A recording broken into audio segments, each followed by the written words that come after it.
اور یہ جو تماشا اٹھایا ہوا ہے نا ابان بن ابی عیاش والا، یہ میں آپ کو بتا دوں یہ پوری ایک سازش ہوئی ہے اسلام کے خلاف. یہ بھی عشرہ فاطمی بھی منانا شروع کر دیا ہے. ہم یہ پوچھتے ہیں یہ بدعت نکالی کس نے؟ عشرہ فاطمی والی. آج سے کچھ سال پہلے تک تو کوئی نہیں تھا. بتائیں مجھے یہ عشرہ فاطمی، یہ نہیں سیدہ فاطمہ سلام اللہ علیہا کی نعوذ باللہ شہادت جس کو یہ کہتے ہیں غالی، یہ 10 دن منانا یہ ائمہ اہل بیت نے کب منایا ہے؟ یہ تو آج سے 50 سال پہلے بھی ایگزسٹ نہیں کرتا تھا. تو اس کے بدعت ہونے کے لیے یہی کافی ہے. یہ سب کچھ ایجنسیوں کی ایما کے اوپر ہوا. انٹرنیشنل ایجنسیز جو سنی شیعہ فساد کروانا چاہتی تھی انہوں نے یہ بون آف کنٹینشن اٹھا لیا. ورنہ پہلے لوگوں کو نہیں تھا کہ یہ سیدہ فاطمہ کی شہادت کا دن ہم نے یہ منانا ہے اور عشرہ پورا منانا ہے اور یہ مصائب پڑھنے ہیں. کیوں نہیں تھا؟ اب یہ کہاں سے آ گیا؟ فنڈنگ ہوئی ہے میرے بھائی. اور کیا ہوا ہے؟ جس طرح سنیوں کو فنڈنگ ہوئی کہ نعرے لگاؤ بے خطا بے گناہ معاویہ معاویہ. پہلے تو کبھی سنیوں نے یہ نعرہ نہیں لگایا تھا. سنی تو ہاتھ جوڑتے تھے شیعہ کے آگے کہ یار کام ڈالا ہے میرے شام نے، خدا دا نہ ہے اس تے لعنت نہ کرو، صحابی ہونے دی وجہ نال زبانہ بند رکھو. یہ کبھی نہیں ہوا تھا کہ سنی یہ کہیں کہ نہیں جی ہم امیر معاویہ کانفرنس کریں گے. Not at all. یہ بھی ایجنسیوں کی ماں پہ ہوا تاکہ سنیوں کو بھڑکائیں. الیاس قادری صاحب ایک بے ضرر انسان تھے، مدنی چینل والے. وہ تو یار چیونٹیوں کا اتنا احترام کرتے ہیں کہ وہ ایک دفعہ کیلے آ گئے، اس سے چیونٹیاں لگی تھی، انہوں نے مریدوں کا میں نے کیلے نہیں کھانے، جہاں سے کیلے اٹھائے وہاں جا کے واپس رکھو. آپ نے چیونٹیوں کو بے دخل کر دیا. ایسے بندے سے آپ ایکسپیکٹ کر سکتے تھے کہ وہ بے گناہ بے خطا معاویہ معاویہ یہ نعرے لگوائے گا؟ Not at all. فنڈنگ ہوئی، ان کو خود بھی نہیں پتا ہوگا. ہاں یہ ذہن میں رکھیے گا، یہ جن کو فنڈنگ ہو رہی ہوتی ہے نا ان کو خود بھی نہیں پتا ہوتا کہ وہ یوز ہو رہے ہیں. ہاں جی، اس کے لیے پھر بنو امیہ والی چالیں چاہیے ہوتی ہیں. ہاں جی، کہ آپ ایسے بندوں کو نزدیک نہ. ہم نے کیوں پابندی لگائی ہوئی ہے؟ چندہ کسی کا نہیں لینا، جاؤ نہ سو کہ تو ہے. فیم نہیں لینا کہ آؤ جی فلانی جگہ تھوڑا پروگرام رکھوا دینا، فلاں ٹی وی لینے چینل تے تو ناچ کر دینا اور جاؤ اپنا کام کرو. عورت کی اسلامی بہنوں کا درد شروع کر دیں اور جاؤ اپنا کام کرو. بس 3 ہی چیزیں آپ بچ جائیں: دولت، عورت، شہرت. دنیا کے سارے شیاطین مل کے، دنیا کی ساری ایجنسیاں مل کے آپ کو گمراہ نہیں کر سکتی. یہ 3 آپ چیزیں لے جائیں مجھ سے. ہاں لیکن ان تینوں سے وضو ٹوٹے گا جب بھی یہیں سے ٹوٹے گا، کہیں ایک جگہ سے. تو آپ دیکھیں گے کیسے شیطان داخل ہوتا ہے. شہرت سے، دولت سے اور عورت سے. اور مولوی تو اکثر عورت اور دولت پہ مر جاتا ہے، شہرت پہ بھی مرتا ہے. ویورشپ کے لیے لکھتا ہے رپلائی ٹو انجینئر محمد علی مرزا. تو یہ عشرہ فاطمی خود بدعت ہے. ایران میں کتنے بڑے بڑے علماء ہیں جو نجی محفلوں میں، مجھے خود آ کے بتایا ہے، جو کم سے پڑھ کے آئے ہیں ان علماء نے، وہ کہتے ہیں فراڈ ہے سارا سیدہ فاطمہ کے قتل والا جو یہ پورا ڈھکوسلا ہے. لیکن کہتے ہیں لیکن اب یہ چونکہ پبلک میں بکتا ہے ہم کیسے بتائیں.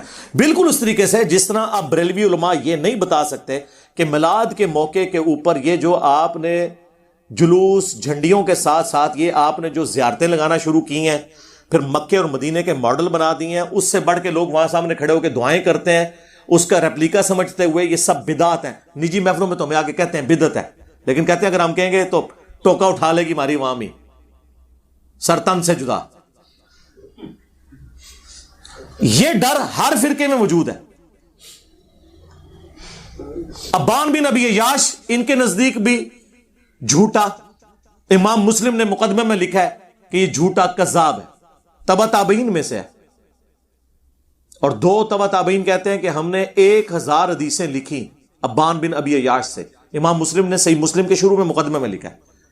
ان میں سے کہتے ہیں مجھے جب نبی الاسلام کی خواب میں زیارت ہوئی تو آپ نے صرف 6 حدیثوں کی تصدیق کی، باقی 994 حدیث کے بارے میں کہا یہ سب جھوٹ ہے، میری طرف منسوب ہے. یہ وہ کذاب راوی ہے جس نے وہ سلیم کی کتاب کے بارے میں کہا کہ منو جانے جاندے وہ کتاب دے گیا سی حضرت علی دا ایک صحابی تے اے اودے چ میں تانوں بیان کر رہا ہوں. اور پھر لاجیکلی ایک حالات و واقعات بھی تو بتا رہے ہوتے ہیں کون سے سسٹم میں کون سی چیز بیٹھ رہی ہے. بھائی حضرت علی رضی اللہ تعالیٰ عنہ اگر مصلح تھے, امت کی اصلاح چاہتے تھے, تو معاویہ کے خلاف تلوار کیوں اٹھائی؟ اس لیے کہ وہ سمجھتے تھے کہ یہ امت کی جمعیت کو توڑ رہا ہے, یہ رسول اللہ کے طریقے سے ہٹ گیا. جنگ صفین لڑی, ڈنکے کی چوٹ پہ لڑی, اور جا کے بڑھاپے کی عمر میں لڑی 60+, اور جوانی کی عمر میں, جب رسول اللہ کی وفات کے وقت صرف 34 سال عمر تھی مولا علی علیہ السلام کی, جب وہ جوان بھی تھے, طاقتور بھی تھے, بنو ہاشم پورا قبیلہ آپ کے پیچھے کھڑا ہوا تھا, جید صحابہ اور انصار آپ کو خلیفہ بھی بنانا چاہتے تھے. اس وقت حضرت علی نے تلوار اٹھا کے اپنا حق نہیں لیا. اگر یہ حق اس طرح تھا, اور الٹا آپ کہہ رہے ہیں کہ انہوں نے ان لوگوں کے ساتھ کمپرومائز کیا جنہوں نے ان کی بیوی کا قتل کیا, اور بیوی بھی صرف مولا علی کی وہ بیوی ہوتی تو شاید ٹالریٹ ہو سکتا. رسول اللہ کی بچی, بخاری مسلم حدیث, جنتی عورتوں کی سردار, حسن و حسین کی والدہ, اور کمپرومائز کون کر رہے ہیں؟ مولا علی علیہ السلام, اللہ کا شیر, دنیا اور آخرت میں اللہ کے نبی کا بھائی, جس کے بارے میں بخاری مسلم میں حدیث ہے کہ میں اس شخص کے ہاتھ میں جھنڈا دوں گا جس سے اللہ اور اس کا رسول محبت کرتے ہیں, وہ اللہ اور اس کے رسول سے محبت کرتا ہے. اور صحابہ کہتے ہیں ہمیں رات کو نیند ہی نہیں آئی کہ خوش نصیب کون ہوگا کہ اللہ اور اس کا رسول بھی اس سے محبت کرتے ہوں. اور مولا علی کو بلا کے اشوب چشم تھا, حضور نے اپنے مبارک لعاب لگا کے بھیجا, فتح ہو گئی. اور مسلم شریف کے الفاظ ہیں, حضرت عمر کہتے ہیں اس سے پہلے مجھے کبھی خواہش نہیں ہوئی تھی کہ حضور مجھے کوئی جھنڈا دیں یا مجھے کسی لشکر کا امیر بنائے, لیکن اس موقع پہ میرا بھی دل کر رہا تھا کہ وہ جھنڈا مجھے مل جائے جو علی کو ملا. اور نقل کس نے کیا؟ یہ حضرت عمر کے الفاظ حضرت ابو ہریرہ نے نقل کیے ہیں, جن کے بارے میں کہتے ہیں جی بغض اہل بیت تھا. وہ کہانیوں کراؤ جڑی کو فٹ ان بھی بہندی ہوئے, کرائن بتا دیتے ہیں, لیکن یہ جزوی علم جو ہے نا وہ نقص پیدا کرتا ہے.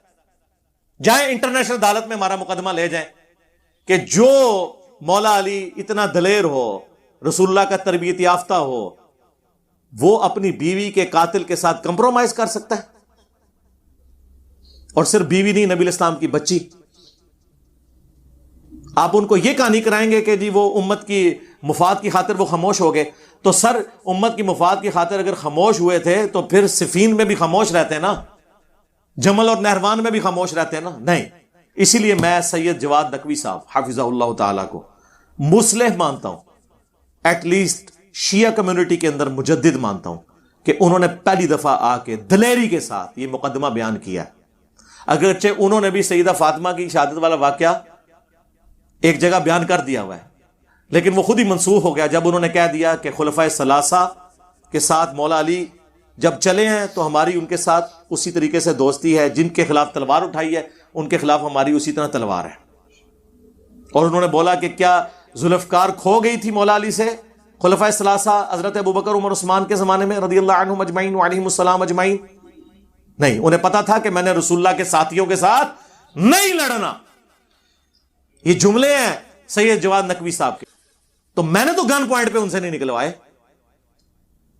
تو وہ چیزیں بیان کریں جو حقیقت پہ مبنی ہو. یہ فراڈ ہے, ٹوٹلی فراڈ ہے. اس کے فراڈ ہونے کے لیے کافی ہے کچھ عرصے سے انہوں نے شروع کیا. دکھائیں نا مجھے پرانی کتابوں میں کہ یہ 500 سال پرانی کتاب ہے, اشرا فاطمی منایا جاتا تھا, ٹھیک ہے, یہ سب MI6 کی پیداوار ہے جو UK کی ایجنسی ہے. یہاں پہ بھی انہوں نے وہ کچھ چوہے چھوڑے ہوئے ہیں, میرے خلاف بھی بول رہے ہوتے ہیں, اور وہ ویڈیو بنا رہے ہیں جی انجینئر صاحب نے کہہ دیا کہ جی جو شیعہ ہیں اور اہل حدیث ہیں زندہ لاشیں ہیں. میں نے جناب ساروں کے نام لیے ہیں, ان غالیوں کے کہ جو فرقہ واریت پھیلا رہے ہیں, جن کی میں تعریف کر رہا ہوں انہیں میں زندہ لاش کہوں گا؟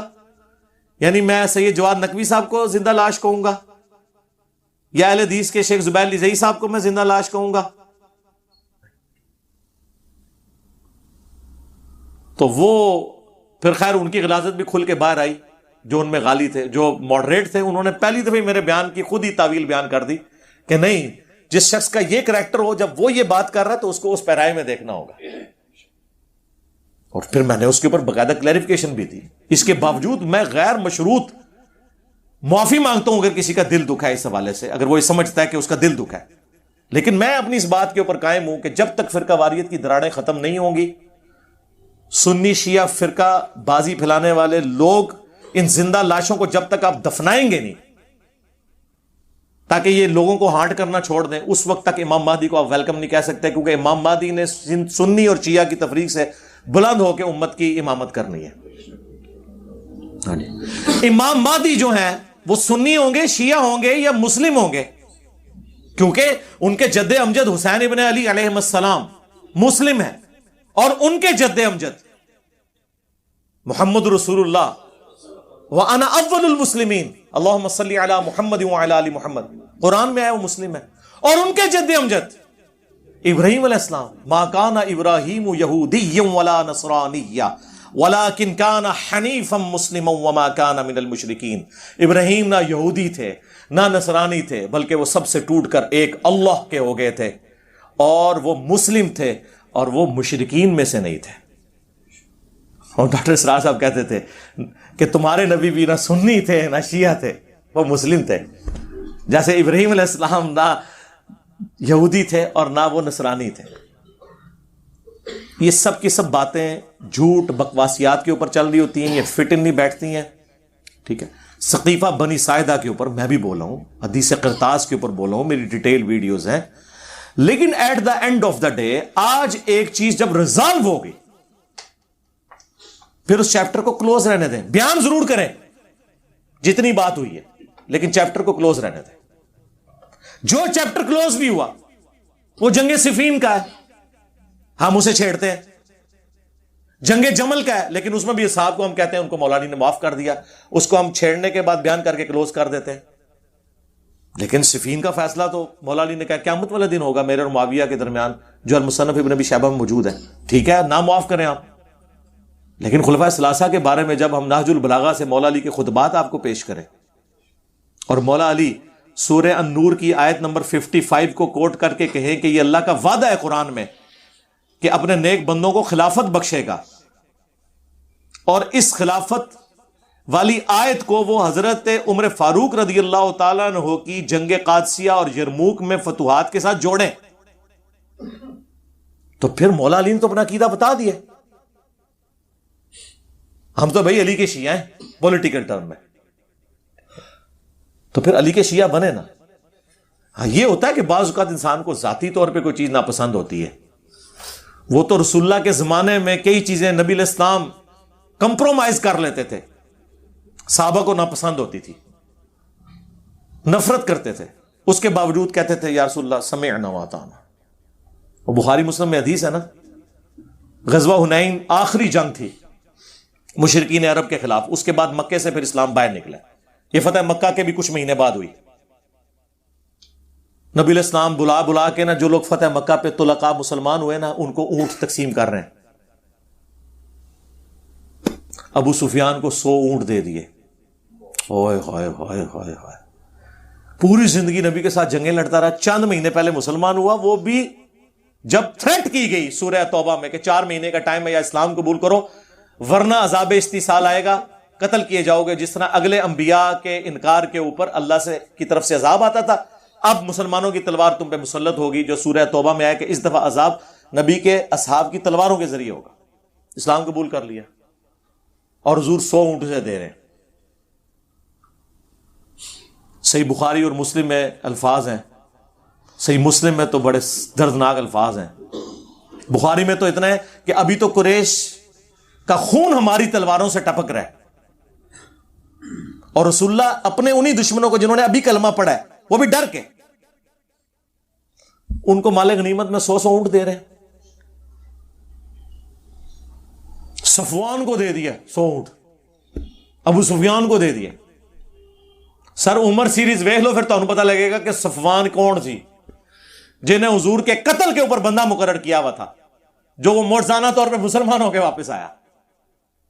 تو یہ فتح مکہ پہ بھاگ کے جا رہا تھا، رسول اللہ نے اپنی پگڑی دی وہ صفوان کے دوست کو ایک ضمانت کے طور پہ، اس نے جا کے ساحل سمندر سے جو ہے نا صفوان کو کہا کہ اپنے آپ کو ہلاک مت کر، اللہ نے رسول اللہ کو غلبہ دے دیا ہے تو رسول اللہ کی جیت تمہاری جیت ہو گئی ہے قریش کے لوگوں، تم اینڈ پہ ہو، اب تو اسلام قبول کر لو، اللہ نے اس کو فتح دے دی ہے تو اس کی جیت تمہاری جیت ہے، اپنے آپ کو ہلاکت میں مت ڈالو۔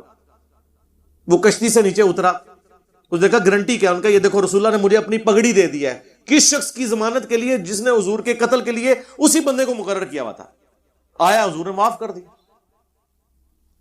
بخاری مسلم کے الفاظ ہیں 100 اونٹ جب دیے تو انصار مدینہ نے کہا کہ ہماری تلواروں سے تو ابھی قریش مکہ کا خون ٹپک رہا ہے، اور مسلم کے الفاظ ہیں اس شخص پہ دیکھو اپنے قبیلے کی محبت غالب ہو گئی ہے، کس پہ؟ رسول اللہ پہ، کلمات کفر تھے یہ، لیکن نادانی میں ہوئے۔ حضور کو اللہ تعالیٰ نے وحی کے ذریعے بتا دیا کہ آپ کے چند نوجوان قسم کے جو جذباتی اصحاب ہیں انہوں نے یہ سٹیٹمنٹ آپ کے بارے میں دی ہے، آپ نے ان کو بلایا، کوئی ٹوکا نہیں اٹھایا، کوئی 295 سی نہیں لگائی، آپ نے کہا کہ مجھے پتا چلا تم نے یہ الفاظ کے، پھر سینئر صاحب بیچ بڑھے، ان کا یا رسول اللہ یہ نوجوان ہے، جذبات میں انہوں نے کہہ دیا، ان سے یہ الفاظ نکل گئے۔ تو حضور نے کہا کہ اللہ اور اس کا رسول تمہارا عذر قبول کرتے ہیں، ویسے یہاں پہ نہیں کسی نے قبول کرنا ہوتا۔ پھر حضور نے فرمایا کہ کیا تم اس پہ راضی نہیں ہو کہ یہ لوگ دنیا کا مال لے جائیں اور تم اللہ کے رسول کو لے جاؤ؟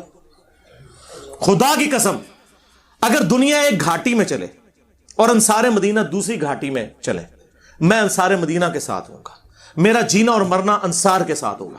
یعنی حضور نے ادھر ہی بتا دیا تھا کہ میری قبر اب مدینے میں بنے گی، میں نے اپنے آبائی علاقے میں واپس نہیں رہنا جہاں آپ نے 52 سال گزارے ہوئے تھے مکے میں، اور آپ کو ہر بندے کو اپنے آبائی علاقے سے پیار ہوتا ہے۔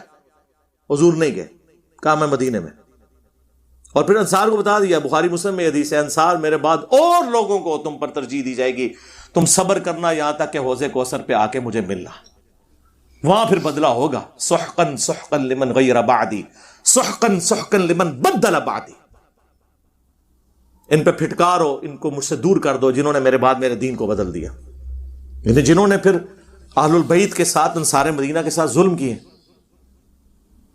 تو یہ جو کچھ آل امیہ نے کیا ہم اسے کنڈم کرتے ہیں، لیکن آل امیہ کی غلطیوں کا وبال ان لوگوں پہ مت ڈالیں خدا کے لیے۔ شیعان علی ایک پولیٹیکل ٹرم تھی جو پھر ایک فرقے کی شکل میں سامنے آ گئی، اور اس میں پھر اتنا غلوب ہوا کہ آج وہ پریکٹیکلی ان میں سے اکثر لوگ رافضی ہو چکے ہیں۔ اور اگر شیعہ میں کوئی مسئلہ پیدا ہوتا ہے سمجھانے کے لیے، اسے کہتے ہیں کہ جی یہ دیوبندی ہے۔ اب وہ جواد نقوی صاحب کے بارے میں غالی شیعہ پاکستان انڈیا کے کہہ رہے ہیں دیوبندی مولانا، اندازہ کرو۔ تو تسی منو کہتے ہو میرے نال مولوی کو کمپرومائز کرے گا، اپنے فرقے دے مولوی نو کہہ رہے ہیں دیوبندی مولانا، کیڑی تو بھی چھوٹا دل ہوتا ہے مولویاں دا۔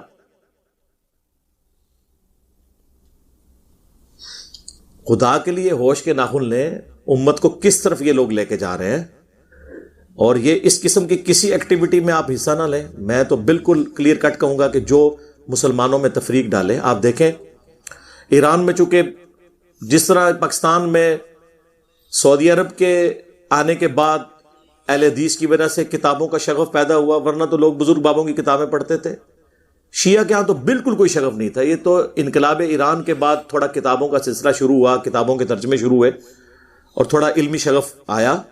وہ ایران کے لوگ تو سب کانٹیننٹ کے شیعہ کو کہتے ہیں یہ عزادار ہیں، وہ کہتے ہیں شیعان علی نہیں ہے، یہ عزادار ہیں، یعنی یہ چند رسومات کا نام انہوں نے شیعت رکھ لیا۔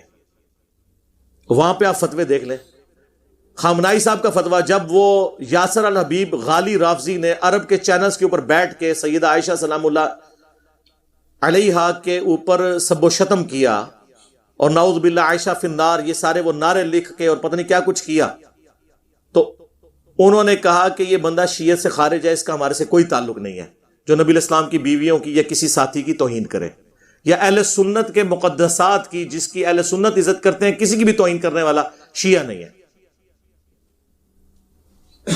چاہے جائے کہ امہات المومنین کی رضی اللہ عنہم وعلیہم السلام اجمعین، پھر جہاں تک انہوں نے فتویٰ، یہ سارے فتوے میرے پاس لکھے ہوئے ہیں، آپ جا کے گوگل پہ بھی لکھیں، انگلش میں بھی آپ کو فتوے مل جائیں گے، کہ اگر سعودی حکومت شیعہ کو مجبور کرے کہ یہ ہاتھ باندھ کے نماز پڑھے، تب بھی آپ امام کعبہ کے پیچھے ہی نماز پڑھیں ہاتھ باندھ کے، آپ نے اپنی نماز الگ نہیں پڑھنی، امت کی جمعیت سے الگ نہیں ہونا۔ اندازہ کرو، اے تو ہڈی جتنا حوصلہ سنیے یہاں ہم سنیوں کی کتابوں سے بتا رہے ہیں کہ یار ہاتھ چھوڑ کے نماز پڑھنا سنت ہے، وہ کہتے جی جناب یہ کہاں سے نکال لیا؟ دونوں طریقے سنت ہے، تو پھر اتنا حوصلہ ہونا چاہیے نا۔ تو ایسے علماء جو امت میں جوڑ پیدا کریں علمی طریقے سے، اور یہ یاد رکھیں حرف آخر کوئی بھی نہیں، نہ میں ہوں نہ کوئی اور عالم، جس کو بھی بات ثابت کرنی ہوگی اپنی دلیل کے ساتھ ثابت کرنی ہوگی۔ یا میں نے پوائنٹ آؤٹ کی ہے نا چیزیں کہ یہ جو روایتیں سب سے پہلے تو وہ لوگ بیان کریں نا اس کے ریفرنسز جو بیان کر رہے ہیں کہ انہوں نے کہاں سے لیا ہے، اور وہ اپنے علماء کی تصدیقات دکھائیں پرانے سلف کی کہ یہ وہ بیان کرتے رہے ہیں اور ان چیزوں کو صحیح مانتے ہیں، پھر ہم آگے چلیں گے۔ وہ ایک شیعہ عالم جی 40 کتابوں سے جی میں جو ہے نا سیدہ فاطمہ کی شہادت، اور 40,000 کتابیں بھی ہوں، جب روایت ایک ہے، یعنی پاکستانی اگر 22 کروڑ عوام ایک جھوٹ بولے اور آپ کہیں گے 22 کروڑ سندیں ہیں اس جھوٹ کی، تو چلا تو ایک بندے سے تھا نا۔ وہ 40 کتابیں کون سی ہیں؟ وہ ساری مولویوں کی لکھی ہوئی کتابیں ہیں۔ وہ مولوی جب جہاں سے نقل کیا ہے، جو ضعیف بات اگر شروع سے نقل ہوئی ہے وہ اسی طریقے سے چلے گی، اس کا اوریجن وہی ایک ہے جو ہم نے کہا ثابت نہیں۔ میری یوٹیوب کے اوپر ایک ڈیٹیل ویڈیو ہے، اس کانٹیکسٹ میں آپ دیکھ لیں سیدہ فاطمہ کا قاتل کون، تو اس کے اندر میں نے تفصیل کے ساتھ وہ ساری سقیفہ بنی ساعدہ ان ساری چیزوں کو ڈسکس کیا ہے۔ اور ایک اور لیکچر ہے حدیث قرطاس کا تحقیقی جائزہ اور وصی رسول کون ہے، 3 گھنٹے کا، صلی اللہ علیہ وآلہ وسلم، وہ دیکھیں، پک اینڈ چوز نہ کریں۔ اور سب سے بڑھ کے میں ریکویسٹ کروں گا کہ کیا غدیر خم پہ صرف اہل البیت چھوڑے تھے نبی الاسلام نے جو صحیح مسلم میں اوپر تلے 4 حدیث ہیں، یا ساتھ کوئی اور چیز بھی چھوڑی تھی؟ پہلی چیز کون سی تھی؟ قرآن۔ کیا فرمایا تھا؟ قرآن، اس میں ہدایت ہے، اس میں نور ہے، یہ اللہ کی کتاب ہے، یہ اللہ کی رسی ہے، جو اسے پکڑے گا ہدایت پہ ہوگا، جو چھوڑ دے گا گمراہ ہو جائے گا۔ اور پھر زید بن ارقم کہتے ہیں حضور ان جملوں کے بعد بار بار ریپیٹ کرتے رہے، اللہ کی کتاب، اللہ کی کتاب، اللہ کی کتاب۔ تو سر اللہ کی کتاب تو کہہ رہی ہے ایاک نعبد و ایاک نستعین، اور آپ کہہ رہے ہیں یا علی مدد۔ بجائے تقریر کا آغاز بسم اللہ اور درود شریف کرنے سے یا علی مدد کے نعرے سے کریں، ایک دوسرے کو السلام علیکم کہیں اور یا علی مدد کہیں۔ کیا مولا علی یہ سلام سکھایا کرتے تھے؟ مولا علی نے تو ہمیشہ اللہ کو پکارا ہے۔ قرآن میں ایک ان ایمبیگوس کوئی بات نکال دیں جس میں ہو گیا آپ نے غیر اللہ سے مدد مانگنی ہے، پہلے صفحے پہ ہی فیل ہوتے ہیں۔ تو قرآن کی توحید کو نہیں ماننا، غدیر خم پہ صرف اہل بیت کا احترام کرنا ہے۔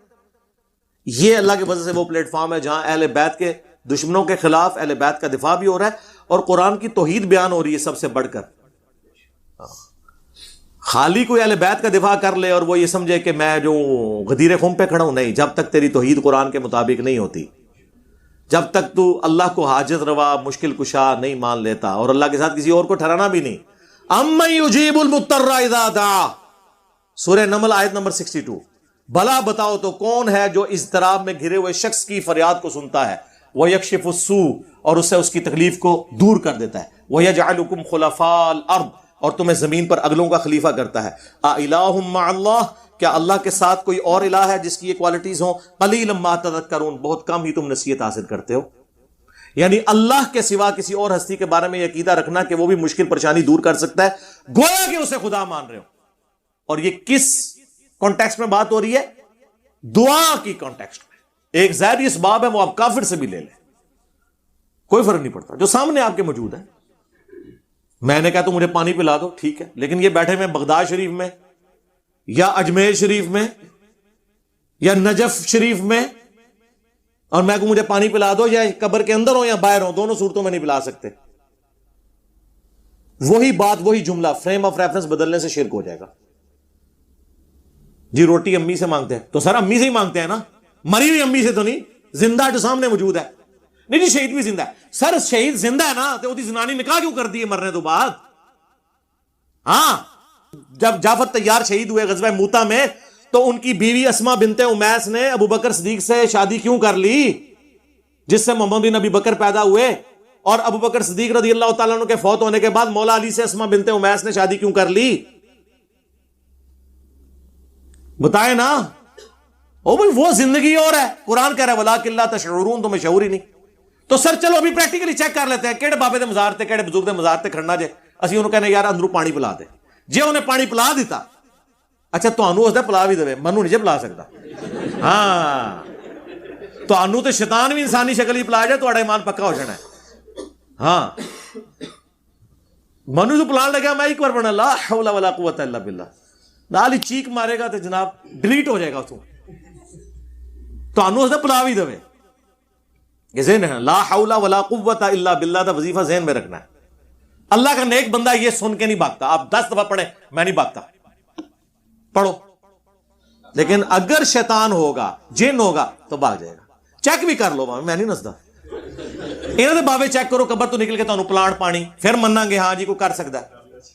بھائی بارش کون برساتا ہے؟ ڈیوٹی کس کی ہے؟ فرشتوں کی. تو بارش کس سے مانگی جاتی ہے, فرشتوں سے یا اللہ سے؟ اور جن کی ڈیوٹیاں لگی ہوئی ہیں ان سے بھی آپ مانگیں گے نا تو آپ مشرک ہیں. اور میں آپ کو بہت بڑی بات کر رہا ہوں, اسی پہ کنکلوڈ کرتا ہوں. اس وقت اس پلانٹ ارتھ پہ یا اس یونیورس کے اس حصے میں ہماری یہ جو سولر سسٹم ہے, اگر مشکل کشا دیکھا جائے نا, کوئی پیغمبر, کوئی فرشتہ, کوئی جن اتنا بڑا مشکل کشا نہیں ہے جتنا بڑا مشکل کشا سورج ہے. فرشتوں کی تو ڈیوٹیاں ہیں نا, ایک تو زیادہ ڈیوٹی نہیں نماندے. سورج کیا کہہ رہا ہے سنیں پھر. سورج کی تپش سے سمندروں کا پانی ایویپریٹ ہوتا ہے. سورج کی وجہ سے دنیا پہ ہوائیں چلتی ہیں. وہ ہوائیں اس پانی کو گلیشیئرز کی فارم میں سٹور کرتی ہیں جا کے پہاڑوں کے اوپر. بارش برستی ہے. اسی سورج کی روشنی سے, اس کی تپش کی وجہ سے وہ گلیشیئر پگھلتے ہیں اور وہاں سے دریا چلتے ہیں, جس سے پوری دنیا کا نظام چل رہا ہے. پانی ختم ہو جائے دنیا ختم, کوئی کھیتی نہیں اگا سکتے, بندے نہیں زندہ رہ سکتے. وہ دریا زمین کے نیچے بھی چلتے ہیں, زمین کے اوپر بھی. اور اسی سورج کی روشنی سے فوٹو سنتھسس کے ذریعے جتنے بھی آپ کے نباتات ہیں, پلانٹس ہیں, وہ اپنی خوراک تیار کرتے ہیں. پانی بھی سورج کی وجہ سے ان کو مل رہا ہے زمین سے, اور پتوں میں جو ان کی اپنی پوری خوراک تیار ہو رہی ہے وہ بھی سورج کی روشنی کی وجہ سے. سورج سے بڑا اگر کوئی مشکل کشا کسی کو پتا ہے نا مخلوقات میں, مجھے بتا دے. کوئی جن, کوئی فرشتہ, کوئی پیغمبر, کوئی بابا اپنی زندگی میں یا زندگی کے بعد, یعنی جس وقت وہ کر بھی سکتا تھا کوئی مدد, اس وقت بھی سورج جتنا کوئی مشکل کشا نہیں تھا. تو آج تک ہم نے کہا المدد یا سورج نظر کرم فرمائیے, تھوڑی دیر کے لیے بادلوں میں چھپ جائیے, گرمی لگ رہی ہے. المدد یا سورج مشکل کشا مدد فرمائیے, ٹھنڈ بہت ہو گئی ہے. ٹھیک ہے, اور باہر تشریف لے آئیے بادلوں سے, اپنا گھونگھٹ اٹھا دیجئے. نہیں سر, اگر سورج نو نہیں پکار سکتے تو بابے تے شاہی کوئی نہیں ہے. تو آڈے بابے صرف بوٹیاں پون سکتے ہیں سورج اگے, آپ پونو نا ساہ نال. ہاں بابے کی شان ہے.